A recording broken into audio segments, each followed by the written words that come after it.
Wrestling is life. Wrestling is life. Wrestling is life is wrestling.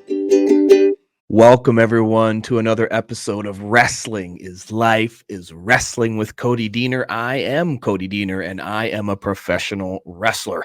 I'm a professional motivational speaker. I am also a professional wrestling producer with Impact Wrestling. Oh, wait, TNA Wrestling again as of January. Hard to Kill coming up soon. I am also a father to 4 wonderful, beautiful, awesome children who are super excited about Christmas, by the way, and a beautiful, wonderful wife who's also excited about Christmas. I just feel the Christmas season. As soon as December hits, man, it's Christmas, it's the holidays, it's family, it's fun, and I love it. And I'm a podcaster. This is my podcast, and welcome. If this is your first time coming to Wrestling is Life is Wrestling, welcome. I hope you enjoy the time that we're going to have together today. If it's not your first time and you listened to last week's guest, my buddy of over 2 decades, Sean Spears, thank you for listening. Thank you for the downloads. I appreciate each and every one of you that have rated the show, given it a 5-star review on whatever platform you're listening to, or you've gone on to @Cody Deaner podcast. You've written a comment on something that you saw.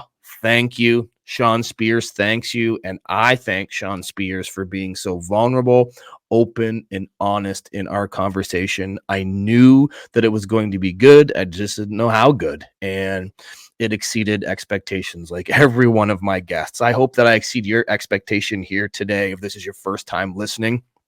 Or if you've come back because you listened to me on my bonus episode just a couple weeks ago on my Ask Cody Anything. If you are a dedicated listener who joined me live for my very first live solo, it was just me and my listeners that were jumping on YouTube, my Facebook, my Twitter, and you were putting in your comments and your questions, and we had a blast. And I think I'm going to do it again. If you would like me to do an Ask Cody Anything bonus episode, let me know. Hit me up on my social media. I got Facebook, I got Twitter, I got Instagram. It's all @Cody Deaner. Hit me up and let me know if you'd like me to do another Ask Cody Anything. I made sure on that episode that I got all the questions asked for each and every one of my patrons. If you're a patron and listen to this, thank you for always supporting. But if you're a patron, you're probably not listening to this right now because this is the free version. If you're a patron and you signed up over at patreon.com/Cody Deaner, then you've already listened to this entire episode as well as next week's episode because it's all up already with today's guest, full unedited, commercial-free part 1 and 2 with today's guest, Chris Bay. Before we get to Chris Bay, I got to do some shilling. You know, I'm always doing my shilling, and I want to always make sure that I represent and respect my sponsors. Rest When Dead Clothing. You probably heard a couple weeks ago as well that I'm now the VP, the vice president of Rest When Dead Clothing and the Reaper Fitness Group. How did that happen? Well, one of the main reasons it happened is because I went above and beyond for Rest When Dead Clothing when they joined me as a sponsor on this show, and they enjoyed the return on the investment so quick and so fast that they asked if I would be the face of the company and be a part of the company and be the VP. And I jumped on it because I believe in Rest When Dead. I believe what they're doing, not just because their merch is awesome, but they're giving back to the community. They're really great, amazing people, and they're nothing but positive, and they represent what I represent, which is moving forward, take no prisoners, never rest when there's a job to be done. And while you're doing that, make sure you're staying positive and giving back to the community.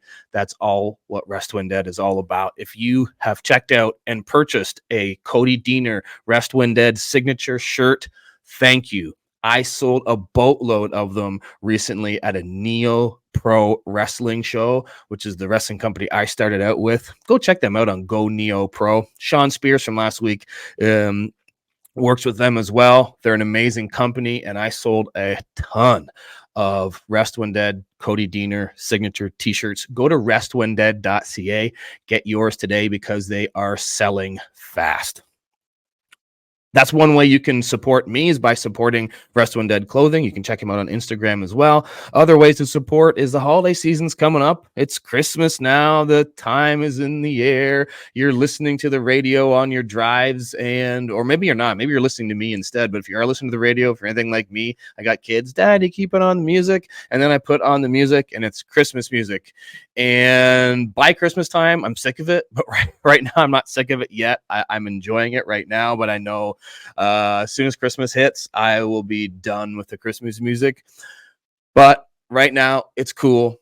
I feel that the Christmas season is in the air, and what better time than to get a cameo from me to your loved one at cameo.com/Cody Deaner. That's one way you can support this project. Another way is going on the prowrestlingtees.com/Cody Deaner, and we have a brand new Wrestling is Life is Wrestling t-shirt over there. Pick one up for the holiday season. Buy that for a loved one. If you're a business and you want me to do some business with your business and you will get a return on your investment, just like Resto Undead Clothing did, then go on over to CodyDeaner.com/podcast. You can fill out a form on if you're interested in advertising, or just drop me an email at ads@CodyDeaner.com. That's ads@CodyDeaner.com. And let's talk about what you might want to do. You want to just get one ad? You want to get two? You want to get months worth of ads? You let me know what you need and what you want, and I will tell you what I can give you right here on Wrestling is Life is Wrestling with Cody Deaner, a podcast with some dedicated viewers and listeners. Some people watch this each and every week on YouTube at Cody Deaner Podcast. If that's you, thank you. Some of you are listening to this right now on Apple or on Spotify or Google Podcasts or wherever you get your podcasts. If you've written me a review or you've given me a 5 stars, thank you. If you haven't done that yet, please help me out. It helps the algorithm and helps more people find this wonderful thing that we're doing here at Wrestling is Life is Wrestling with Cody Deaner. And you might help somebody find this conversation with today's guest, who is none other than former X Division champion and current Impact Wrestling Tag Team Champion, along with Ace Austin. I'm talking about Chris Bay. If you want to learn a little bit more about Chris Bay before we even jump into this conversation, go follow him right now on Instagram at Dashing Chris Bay. Go follow him on Twitter at Dashing Chris Bay. That's BEY Bay. Or you want to learn about how even more talented this guy is than just being a champion in Impact Wrestling and all the awesome things that he does in wrestling, which we're going to talk about here today.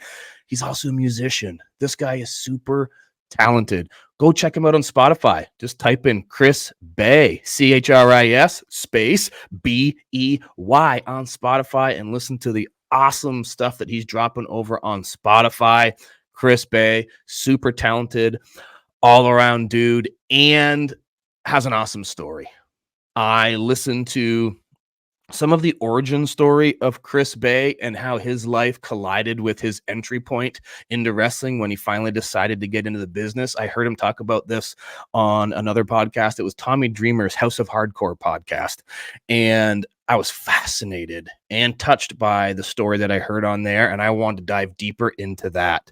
And we get some stuff here that I didn't know about Chris. I've been working with Chris for a while with Impact Wrestling, both as an in-ring talent as well as a producer with Impact. I produced some of his matches, and I've worked alongside him in multiple capacities. And I knew he was an awesome dude. I knew he had a cool story, but I didn't really realize how cool his story was, how inspiring and how positive it would be until I jumped into this conversation. And I know that you guys are going to get something from it. If you do, hit me up at Cody Deaner, hit Chris Bay up at Dashing Chris Bay, and let him know what from today's conversation you enjoyed the most. If you get to the end of this part 1 and you do not want to wait until next week, you want part 2 right here, right now, no commercials, early and ad-free, head on over to patreon.com/Cody Deaner.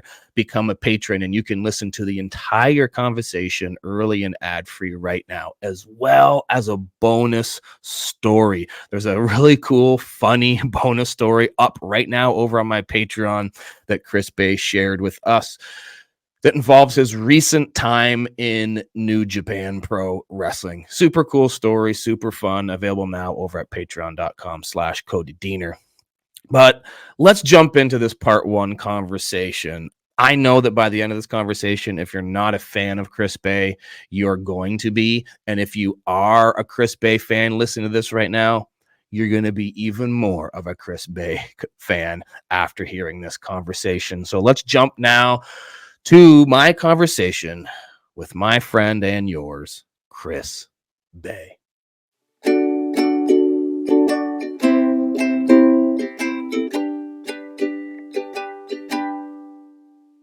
Chris Bay. Yeah, Oh, here I am. Holding up the t-shirt already, brother. Yeah, it's got to start repping the merch, man. Right on, brother. You're a man after my own heart. You see, I got my own t-shirt in the back, a t-shirt of my sponsor, and my own hat. But just for you, brother, check it out. Yeah, that's awesome. Yeah, man. For those audio listeners that aren't seeing this, you got to go over to Cody Deaner podcast on YouTube to see. But I've got my official Chris Bay t-shirt with the sweet jacket of the Ultimate Finesser that says "Your girl's favorite wrestler." A gift to me from my buddy Chris Bay. How's it going, man? Man, I'm fantastic right now. This has been a great year, and it's wrapping up perfectly. Now I'm here on your podcast. We're gonna get to have a great conversation. I don't do these too often, so it's sweet, man. I'm excited. Well, I'm excited to have you on, man. The impetus of why I wanted to have you on here is actually I listened to a conversation that you had with Tommy Dreamer on his podcast, and you went into a little bit of your story, kind of of your upbringing and just your life story. And I think I told you this at the Next TVs that we were at together. I listened to that conversation, and I had a whole new respect for you, and I found your story fascinating. And one of the reasons I started this podcast in the first place was I travel around, I speak at schools and at youth centers, and I basically all I do is I share my story with them because I believe in the power of story. And as I share my life with them, I share the lessons I've learned along the way. But I also tell the kids, you know, everybody's got a story, and if we just stop and listen to other people's stories, we can learn from them. And I decided I want to try to do that in podcast form because I have access to all these awesome people and friends that are super successful in this mutual love of this thing that we call wrestling. And I want to start to talk to people and hear their story and hear some of the lessons that they've learned. And after hearing, you know, part of your story on Tommy's podcast, I'm like, man, I got to get Bay on this podcast. I want to talk to him because I think he's got a really awesome story and a story that I feel can help people. And no pressure or anything, but I just, you know, I think you're a really like fascinating, thoughtful person, and I wanted more of the world to know that as well. So that's why I wanted to have you on here, man. I appreciate that. That's a very high compliment coming from you. You know, I have an immense amount of respect for you and everything you've done, everything that you do. And like you said, what you've been doing with going around to schools, telling your story and believing in the power of story. That phrase alone right now, hearing believing in the power of story just shifted the way that my perspective is a little bit, just because sometimes I feel awkward about telling this, you know, talking about yourself too much. You know how it is. Sometimes you don't want to talk about yourself too much because you don't know how it's being perceived to others, and whether it comes off as arrogant or just self-centered or whatever you may be thinking inside. So just that phrase alone just shifted the way that I look at those type of scenarios, because I also like listening to people's stories. So that makes perfect sense, man. I'm just grateful that we're going to get to do this. Yeah, man. I totally get what you're saying, because in this world of pro wrestling, you know, sometimes it can develop the mentality of, hey man, you know, stop talking about yourself. Oh, you're just trying to put yourself over. You know what I mean? Yeah, and like, so sometimes you can feel, I know I do. I feel sometimes self-conscious, like, oh man, am I talking about myself too much or whatever? But I've really changed that. Like you just said, that shifting of that mentality really in the last number of years as I've gone around and shared my story. Like, I've had to overcome that, because basically when I go into schools, I'm cutting an hour-long promo about myself. Like, Yeah. you know, but it's an authentic one though. So it's an authentic promo because I'm talking about my life. I'm not going in there, you know, as Cody Deaner, the wrestler, and wearing my gimmicks and like cutting a wrestling promo. I'm cutting like a life promo for an hour, and it's just me talking about myself. And the first time I did it, I was like, man, it felt weird because I'm like, someone's gonna like pay me to show up and just talk about myself. Like that's every pro wrestler's dream. But then I did, and it wasn't feeding my ego.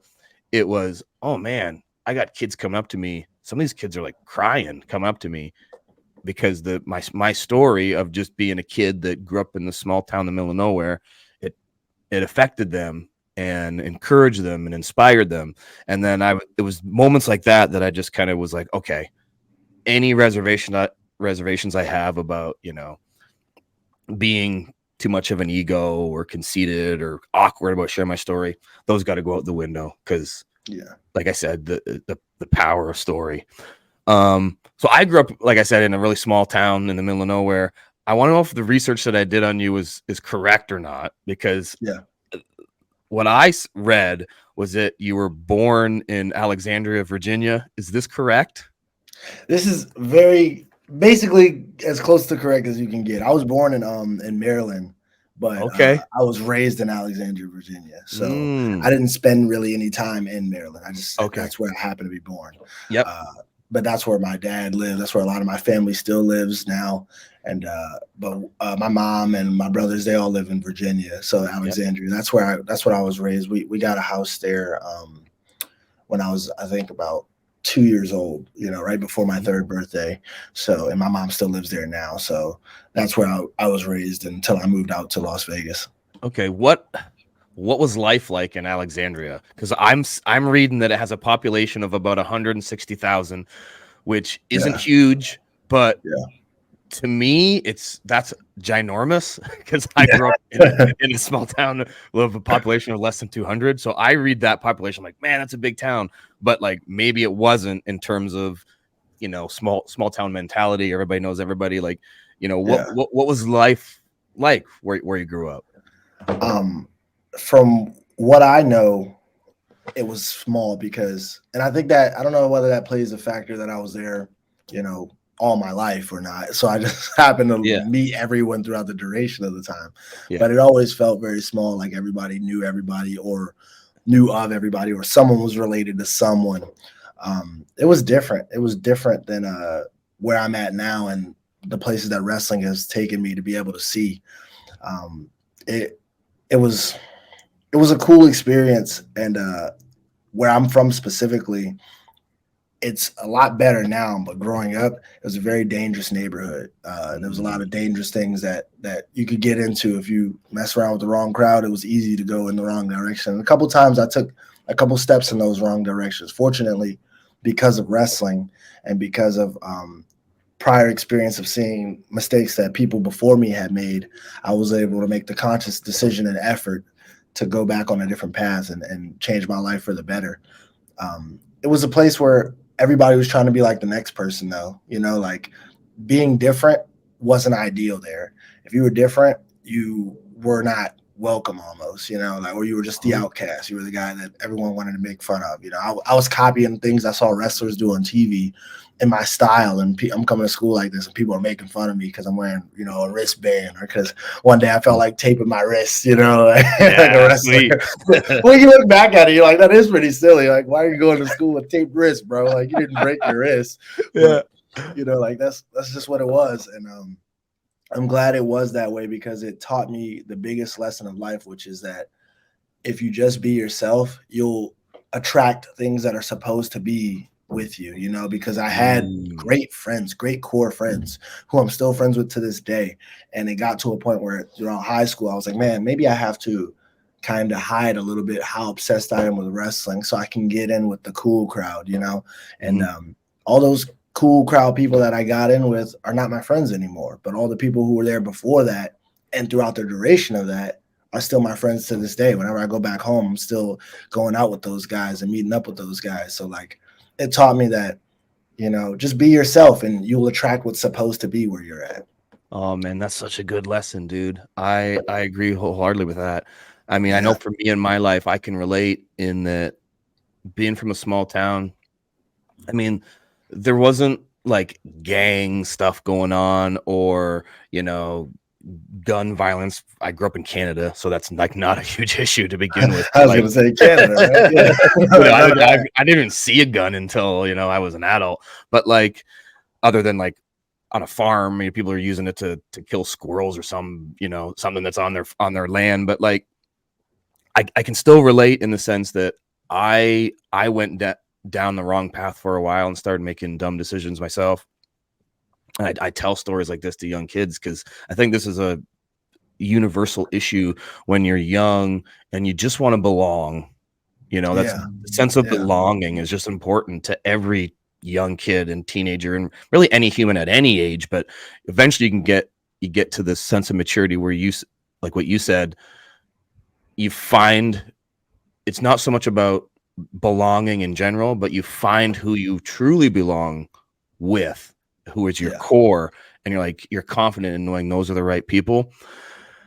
But I made dumb decisions. I mean, I remember I started smoking in grade 5 in the 5th grade.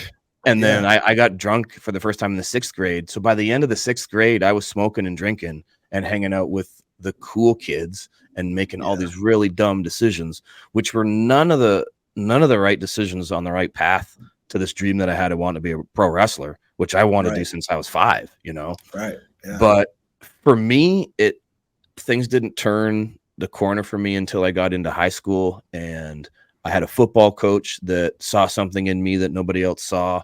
And I made the decision to get involved in athletics, and then it really changed my life forever. You said that you were making potentially some going down the wrong path. Was there a person that steered you back in the right direction? Yeah, I had a lot of great influences in my vision of wrestling, watching wrestling, the people that I was watching, but also people around me. I remember in elementary school, we had a principal at one point. His name was Mr. Dallas. I hope he's still with us today. I hope he's, doing well and prospering. But he was a great guy, man. He would always, when he would see me getting into any type of trouble or anything that looked like it was going to be bad for my future, he would always pull me aside and, never make me feel like I was doing something wrong, rather than just show me how to do things right. And, there'd be weekends where he, get in contact with my parents and ask permission to take me to, college basketball games or stuff. And, he'd take me out with his family. And it just always felt like I didn't have to do what I was doing to, to be accepted, like that's all we ever want when we're young, is just to be accepted. We just want that. So like, I credit Mr. Dallas for a lot of that early on. And like you said about the 5th grade thing, I directly identify with that because I had the same thing where I started smoking in the 5th grade. And I've never told this story, actually. So this is the first time this goes public, but I started smoking in the 5th grade. And Mom, if you're listening to this, we're better now, obviously. But my mom too. So Mom, if you're listening. Yes. So I started smoking in the 5th grade, and my best friend at the time, he got busted for it. I remember coming to school one day and someone told us like, hey, so-and-so told the principal they're going to be looking for you guys. And as soon as I saw my friend coming to school, I was like, hey, bro, they know they're going to come grab us soon. And, that friend I was friends with for a long time, and we're doing bad things. So, maybe this was for the better, but he ended up getting expelled from, our elementary school. And then his parents moved him to Texas, and we kind of never saw each other again. And I realized very quickly, as soon as he got expelled, I was like, no, I can't do this anymore, because I don't want the look that this principal's giving me of disappointment. I don't want the look that my mom is giving me of disappointment, my dad's giving me of disappointment.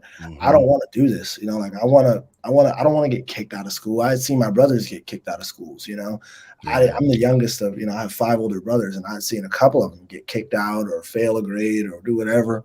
So like, I just knew I didn't want to do that. And I got so close to it happening to me where I was just scared straight from that point. And then shortly after that, CM Punk comes on a WWE programming and talks about being straight edge and the concept of straight edge. And I was like, I don't know what this is, but that's where I'm at now. That's where I'm going now, and cool. That kind of switched my brain for a long time.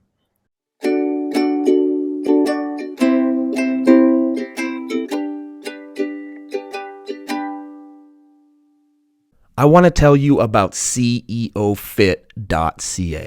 Their byline is simple: conquer, evolve, overcome. It's hard to overcome obstacles and conquer your goals alone. We all need a little help. That's where CEOFit.ca comes in. CEOFit.ca offers the world's best nutritional supplements and will ship them right to your door. You need a little boost for your pre-workout? We got that. Guys, you getting older and noticing your energy levels are decreasing? Well, that's probably because your testosterone levels are decreasing. CEOFit.ca has a variety of natural test boosters to increase your test levels and to help you crush your workouts. We got fat burners, special seasonings and syrups to help flavor your meals. And what about your old noggin? Don't just evolve your muscles, evolve your brain. We got nootropics and all the latest supplements to improve brain function. And if you're in Canada, all orders over $120 include free shipping. That's right, I said free shipping. So go check out CEOFit.ca today. That's CEOFit.ca.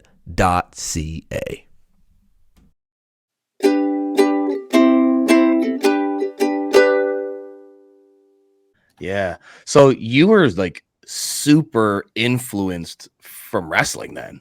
Like you said, you're a young 100%. kid, you're wearing wrist tape, you're making life decisions based on like a CM Punk promo. So like, so when did you start watching wrestling then? Like how old were you? Did that influence start? So my earliest memory of wrestling was, Attitude Era when I was probably about 3 years old. Okay. Like my first memory that I can really remember is Survivor Series 2000. Okay. Because I remember constantly going to Blockbuster and renting out the VHS of it. I know what that is. I'm old enough to know. Some people have no idea what we're talking about, but yeah, so man. Like Blockbuster renting out what's a VHS? What's a VHS? I'm with you though. Yeah, keep going. I love this. Yeah. So I remember renting this Survivor Series out.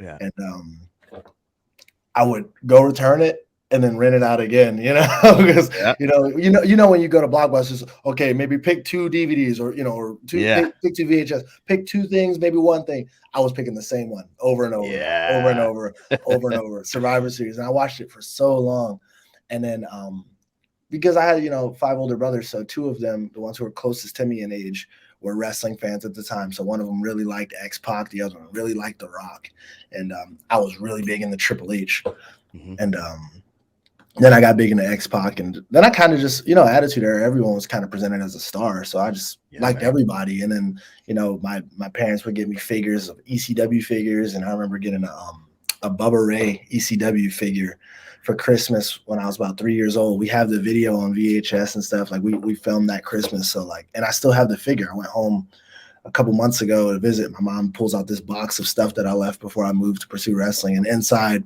was that, Bubba Ray figure. And I just remember looking at it like, this is crazy. This is one of my first ever figures. And I still have it. This is from 23 years ago. It's crazy. But have you told Bubba this? We work with the guy now. Yeah. So I took a picture of it in my hand. Yeah. When I went back home, and then maybe like a month or 2 ago, and we had some downtime. I was like, hey, can I tell you a quick story? Oh, I love that. First ever figure too, and it's crazy how much if you manifest things, and it starts in the mind. You got to think about it first, and then you put it out into the universe, and you do the work. Anything is possible. But 3 years old is when I first remember seeing it wrestling, and then probably around when I was 8. When Eddie Guerrero won the WWE Championship, that was when I knew for sure, like, this was what I wanted to do with my life, because his story was so authentic. And it wasn't the perfect, like, oh yeah, I grew up in a great home and everything was great and I got right into wrestling. It was like, oh no, addicted to fucking drugs and pills. Excuse me for my language. Addicted to fine, yeah. pills and drugs and losing my job and almost losing my life and losing my family and then coming back from all these things. It was a real story with real triumph, real trials and tribulations. And I remember buying his Cheating, Death, Stealing Life DVD and watching it every summer for that first summer when I got it. Like every day, I'd always put that DVD on and watch the story and then watch the next day with the disc and had the match with Brock Lesnar. And it was such an underdog story.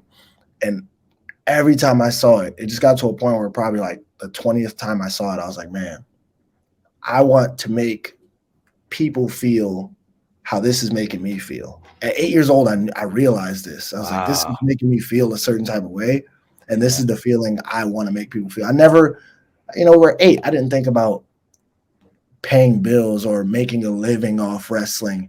I was just thinking about feeling. And I knew at that moment that was the feeling that I wanted to capture for the rest of my life. Oh man, that is so cool. I love everything you're saying. It's so interesting because one of the reasons I started this podcast and called it Wrestling is Life is Wrestling, because wrestling is life. It's just it's the same thing. All the lessons that happen in wrestling you can apply to your life, and then same thing vice versa. Lessons in life, they work in wrestling because it's real. It's all real life. It's all authentic. It makes you feel stuff. Like everything you're saying, I think it's so cool that you watched a story from wrestling in Eddie Guerrero's story, and you're like, that's what I want. The stories that were being told through wrestling, you learn something from that. We can learn lessons even at a young age of 8, which I don't think wrestling gets enough credit for that in terms of what lessons does it really teach young kids.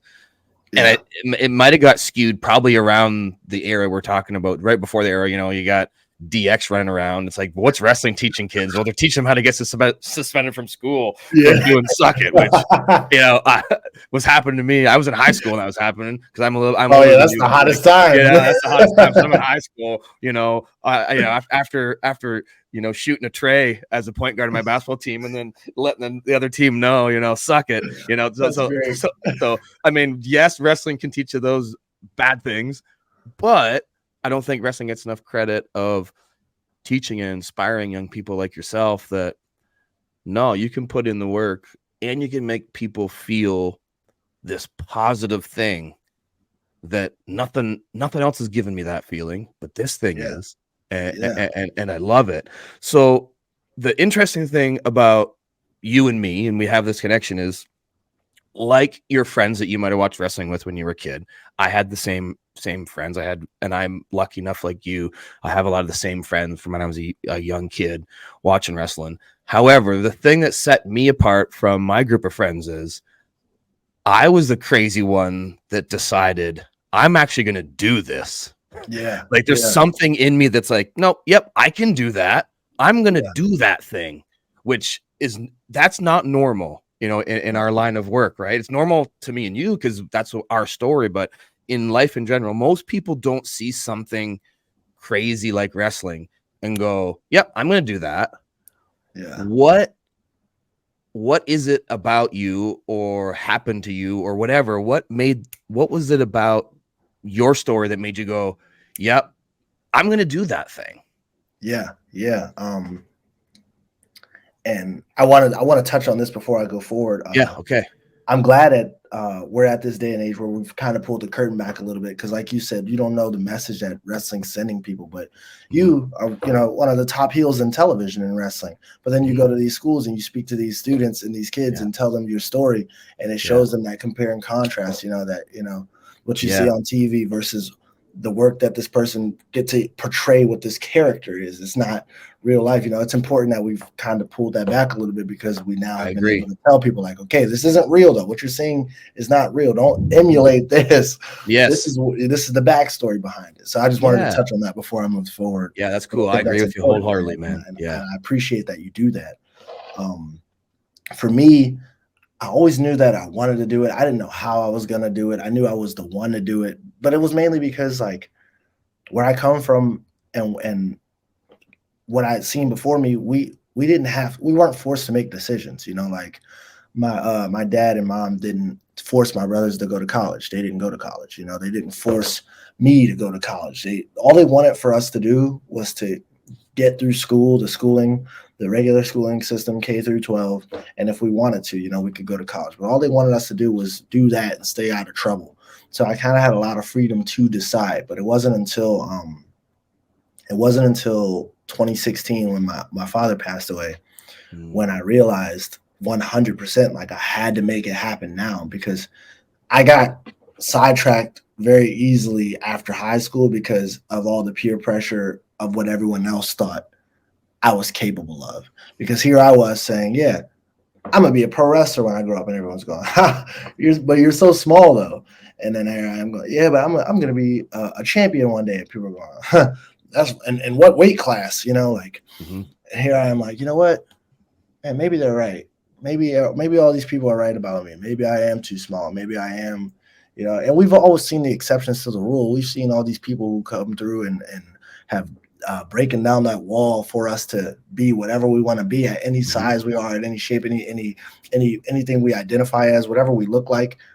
Everybody's already broken the mold, but still it's so hard to believe in yourself when no one else seemingly does. And I remember like telling my mom, like, hey, after high school, I'm going to go and train to be a wrestler.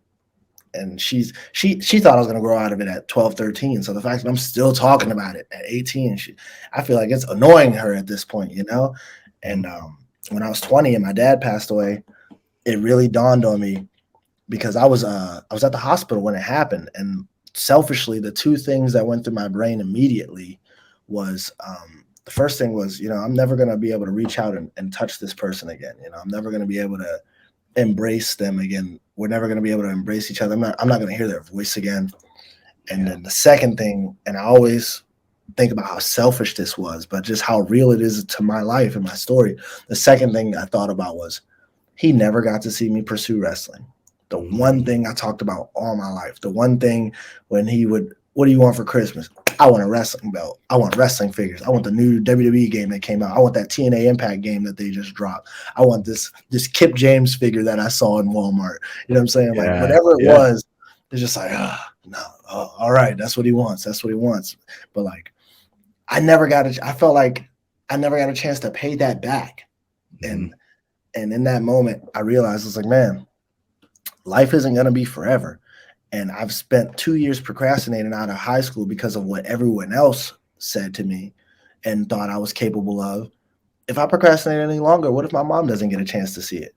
I don't know if I can live a life where my mom is gone, my dad is gone, and I didn't do wrestling while they were here to see it, while at least one of them was here to see it. So after losing my dad, I was like, yeah, it's time. It's time that I just do it. I can't procrastinate any longer. And I remember, finding out about the school that I wanted to go to and calling and getting more information, and then like booking the ticket to move, and then walking right into my mom's room and telling her like, I'm moving in July and I'm going to wrestling school. And I could see it, just, she didn't believe it. And then once I told her it was true, I could just see that it broke her, because she just didn't understand it. And my brothers tried to talk me out of it, and everyone around me just couldn't fathom why I was doing it or what I was doing it. It doesn't seem real. It doesn't seem possible until you make it possible. You have to make it possible. And I had to go through the worst heartbreak to understand that it's now or never. Yeah. Did you have a chance to tell your dad your plan to get into wrestling? Did you get that chance? I didn't because he passed away of colon cancer. Okay. And he was diagnosed with it, I believe, in 2013. It was like my junior year of high school. And he actually had his first surgery during my graduation in 2014. So he missed my graduation. And between 2014 and when he passed away in 2016, I didn't spend the most amount of time with him, but it was selfishly because I was avoiding a little bit talking to him, because one, the way his health was declining was hard for me.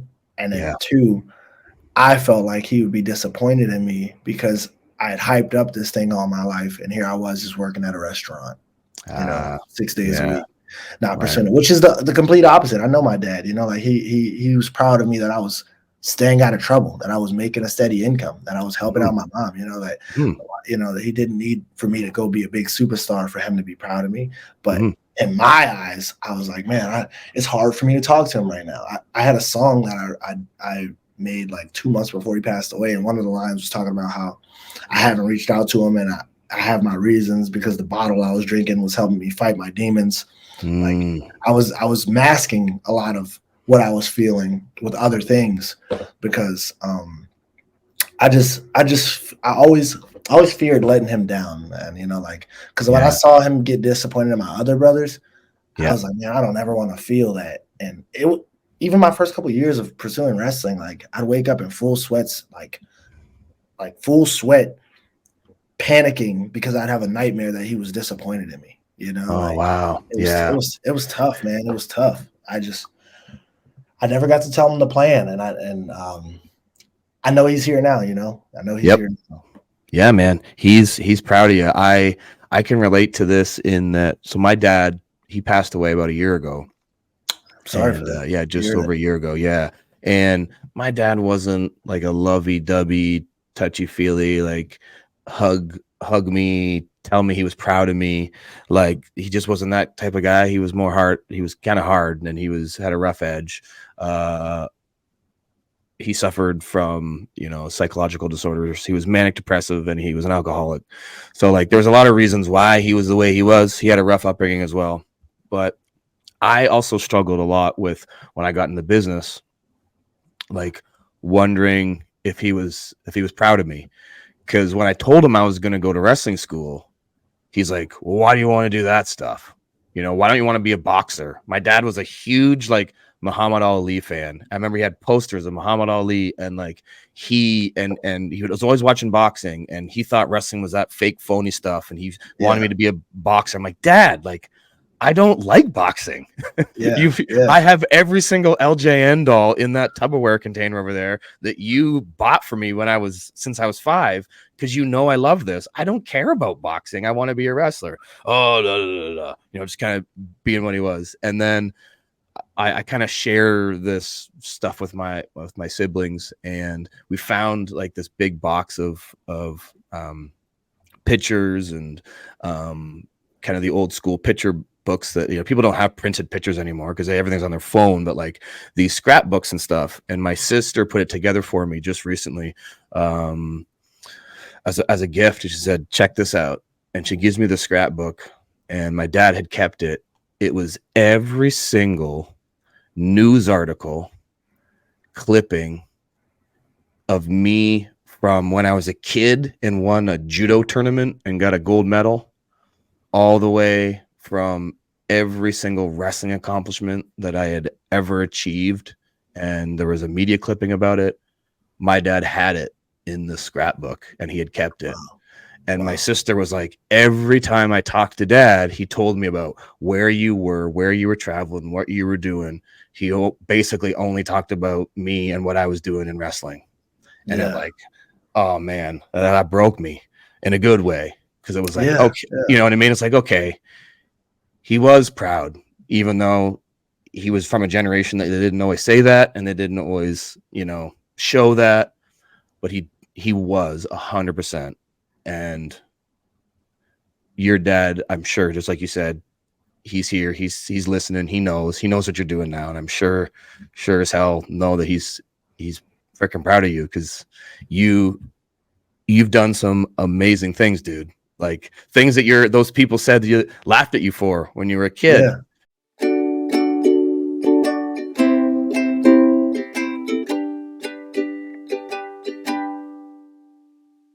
Are you like me? Are Are you someone who is always striving to succeed, move on to the next goal, can't sit still? I know how you feel. If you're going to live like that with no time to rest, you need to wear the clothes to match your never say die mindset. You need to check out Rest When Dead clothing. Rest When Dead offers premium, top-of-the-line quality fitness attire with wicked awesome designs that let you show the world that you're all about putting in the work and pushing onward and upward toward your goals.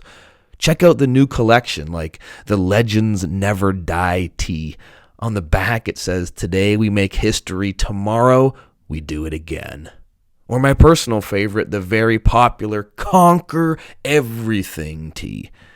Ladies, don't worry, we got stuff for you too. We got special women's tanks and women's tee cuts just for you, just so you can tell the world you kick ass even more than the dudes in the gym. Also, check out the new Signature Series.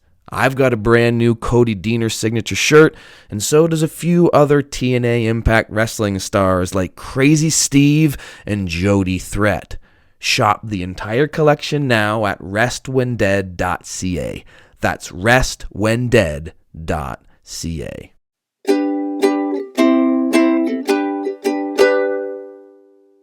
One thing I always tell people when I'm doing my speeches, one thing I tell young people, which relates exactly to what you said earlier about, these people and their expectations on you and saying, you can't do that, you're too small.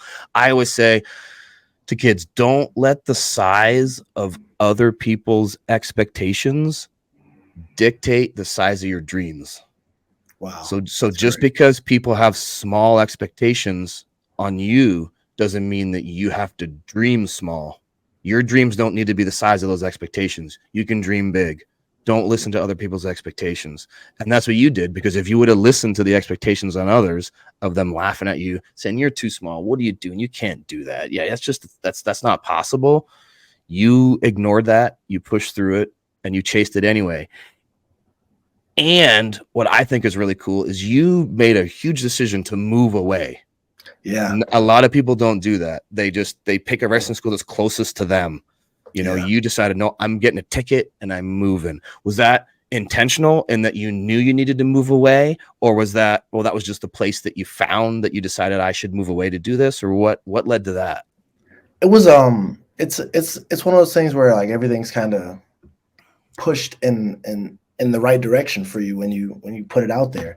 I remember computer graphics class in high school.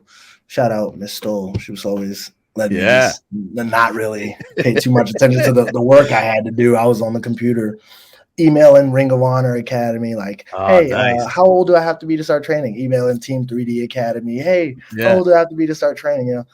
There weren't any schools close to where I was. The closest thing was probably Maryland Championship Wrestling, which was still about probably a 2-hour commute.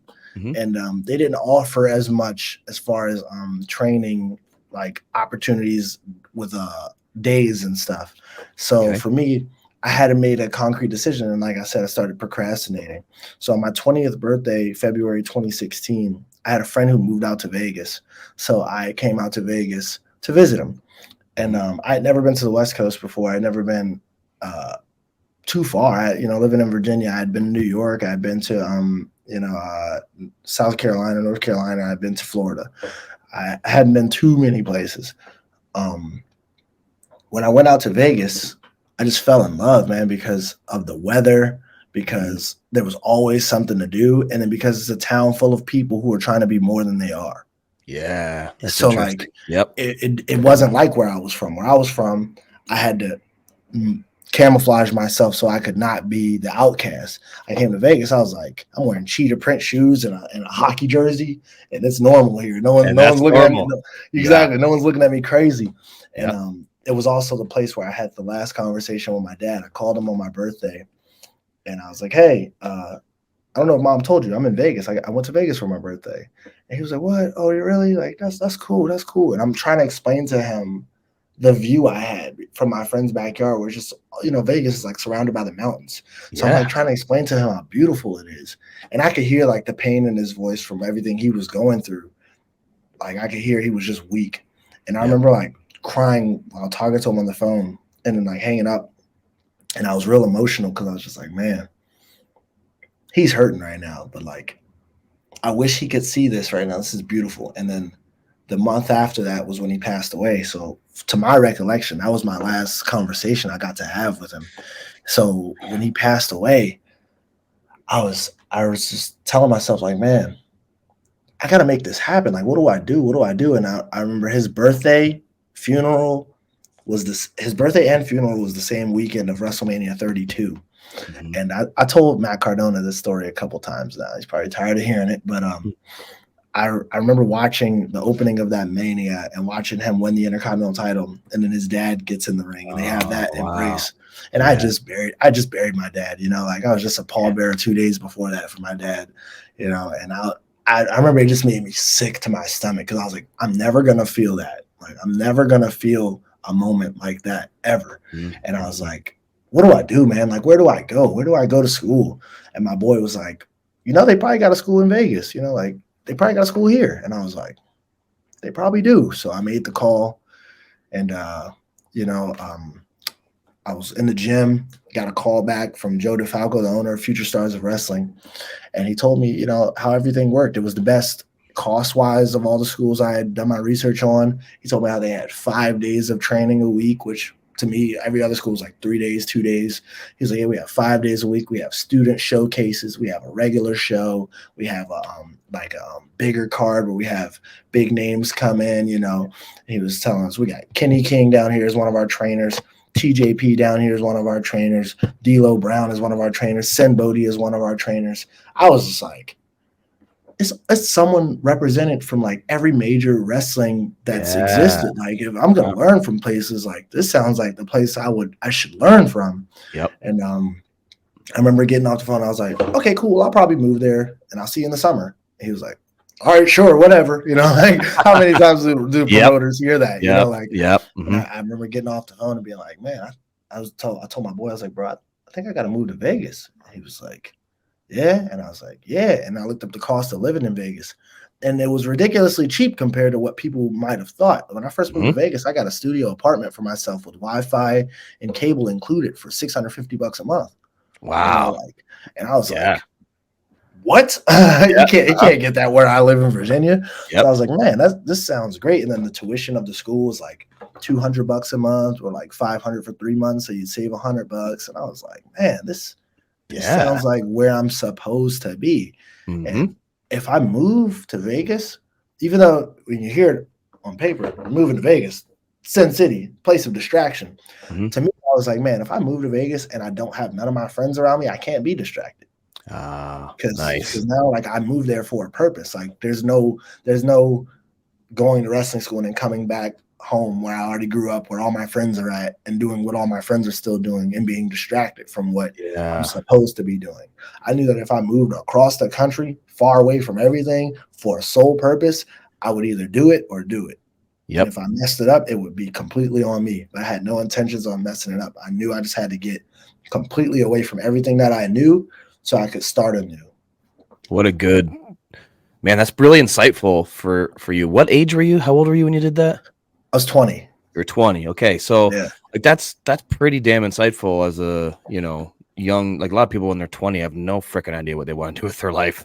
And not a clue. Right. You know, but to you to not only know what you wanted to do, but like how you needed to do it for you to make that decision, that's huge. And I think is a really good lesson for people that are listening to this right now. You might be in a situation where you don't know what move to make. And I think so many times the move actually means physically changing your surroundings. Yeah. You know? Sometimes you have to get out of wherever they are because they're on a hamster wheel, just spinning their wheels, not thinking, oh man, the opportunities aren't coming my way. I'm not getting anywhere. Well, yeah, you're not getting anywhere because you're actually just in the same spot. You gotta move. So that's super insightful for you to do that. Future Stars of Wrestling, you said, right?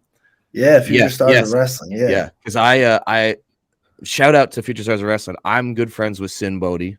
And Nice. Yeah. I got to visit the Future Stars of Wrestling last time I was in Vegas. I was there doing some speaking appearances leading up to the last time we were there with Impact, and visited the school. Amazing facility. Like, it's a mini performance center. The way they've got things set up, like you could learn proper TV wrestling there. Like, the way they have things set up, it was amazing. I was very impressed with their whole setup. And then also to hear what you're saying, to add on to that, not just the physical setup of the room and how they do things, but the quality of the trainers. That's unheard of. That is it really is. Yeah.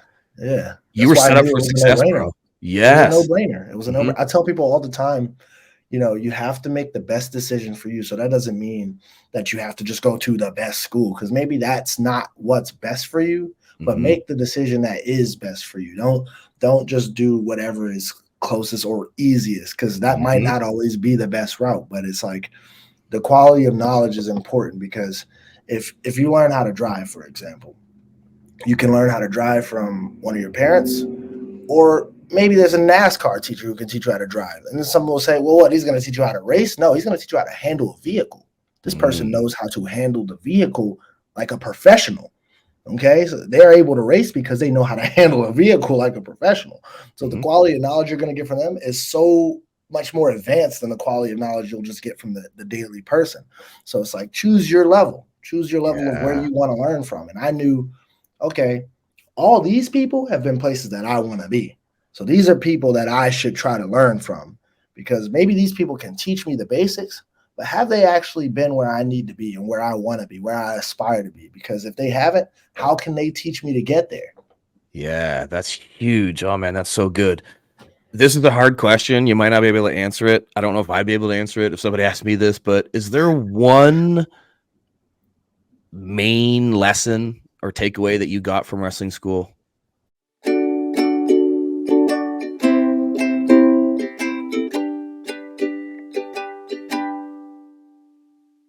That's going to do it for another episode of Wrestling is Life is Wrestling with me, Cody Deaner. How's that for a cliffhanger? Do you want to hear the number one thing that stood out in Chris Bay's life? His number one piece of advice that has stuck with him in wrestling school and carried with him throughout his career to this day? We'll find out next week. If you don't want to wait till next week, you know what to do. Head on over to patreon.com/Cody Deaner. Sign up, support this project, support this show, and you will get next week's episode already right now, both in video and audio format. I know some of you like watching these. A lot of you watch these at Cody Deaner Podcast on YouTube. Some of you, if you're anything like me, you don't like to watch your podcasts. I like to listen to them when I'm driving down the road. If you're driving down the road right now and you want some more of the entire catalog, some past guests, and you don't want any of the commercials, and you just want the entire conversation, you get the entire catalog of Wrestling is Life is Wrestling right now over on patreon.com. We're on episode 20. We're 20 weeks into this. This is crazy. I appreciate you guys. I didn't know what to expect when I started this podcast. I knew I was going to like it because I'm going to talk to people that I like, and I'm going to learn some things about myself as well as my guests when I'm talking to them about their journeys. But I wasn't expecting all the positive things that have come from this podcast, like my wonderful fans being so supportive of this. I was hoping that would happen, and it absolutely has. I also did not think that I was going to become a vice president of a clothing line and a fitness group from starting this podcast. That happened. I just feel very grateful, and I feel very grateful to my guest, Chris Bay, for chatting with me this week and for coming back with me next week. I hope you join me next week for part 2 with my friend Chris Bay. You can support this podcast in a number of ways. One, like I said, you go over to Patreon. You can buy a t-shirt over at prowrestlingtees.com/Cody Deaner. You can get a cameo for the holiday season for a loved one at cameo.com/Cody Deaner. You can get a new Rest When Dead shirt, just like the ones behind me if you're watching this on YouTube, or go get the Cody Deaner signature shirt. You can also get a signature shirt from my friend Crazy Steve, a past guest, or Jody Threat, both parts of the Skeleton Crew, proud members of the Skeleton Crew over at Rest When Dead Clothing. If you want to see me live and in action, why don't you go buy a ticket right now? If you're Canadian, you're in the Toronto area, and you want to witness the final pay-per-view for Impact Wrestling at the end of the year, before we officially rebrand to TNA Wrestling in the new year 2024, the final Impact Wrestling pay-per-view, its final resolution, and I'm going to be going one-on-one for the Digital Media Championship against the hardcore legend Tommy Dreamer. So if you are listening to my episodes after December 9th, you're going to be looking at the new Digital Media Champion. Maybe I'll have to figure out a way to hang that up behind me here along with my Rest When Dead t-shirts. You can go pick up tickets right now over at impactwrestling.com. If you want to bring me to your independent wrestling show, I would love to. I'd love to share my love of wrestling with your love of wrestling, for the love of your fans. We all love wrestling. I do. You do. Everyone loves wrestling. Well, bring me to your show. How do you do that? Hit me up at bookcody@codydeaner.com. That's bookcody@codydeaner.com. You also listen to me in this conversation, a lot of my conversations in the intros and the outros. I talk about the things that I've learned in my journey as a professional speaker and the types of lessons that I like to bring to youth across the country, as well as United States, all across North America. If you are listening to this conversation and you are a teacher or know a teacher or an administrator at a school, and you think it'd be super cool to bring a wrestler to your school to share some life lessons with your youth, nothing but positive life lessons in both my successes as well as my failures, hit me up. You can go to codydeaner.com. If you do that, it will redirect you to my speaking page, which is chrisgrayspeaks.com. That's Gray with an A, Gray, chrisgrayspeaks.com. You can fill in the form and inquire about how you can bring me to your school either this year or next. Speaking of Chris's, next week we'll be back with the ultimate finesser, the ultimate Chris, the Chris Bay. And I'm just so excited that he was willing to join me and give me so much of his time and to learn a little bit more about his music career. We'll jump into a little bit more about that next week and what really motivated him to jump into the music scene and finally start doing something else that he loved other than just pro wrestling. If you're interested, before next week, you want to listen to some awesome Chris Bay music, head on over to Spotify right now. Just type in Chris Bay. Go to Instagram and Twitter to @DashingChrisBay. Let him know that you listen to him on Wrestling is Life is Wrestling with Cody Deaner. Tell him how awesome he was as a guest this week, and join us next week when we return with my buddy Chris Bay for part 2. And you learn more, and we all learn more, just how much wrestling is life is wrestling. We'll see you next week, guys. Wrestling is life. Wrestling is life. Wrestling is life is wrestling.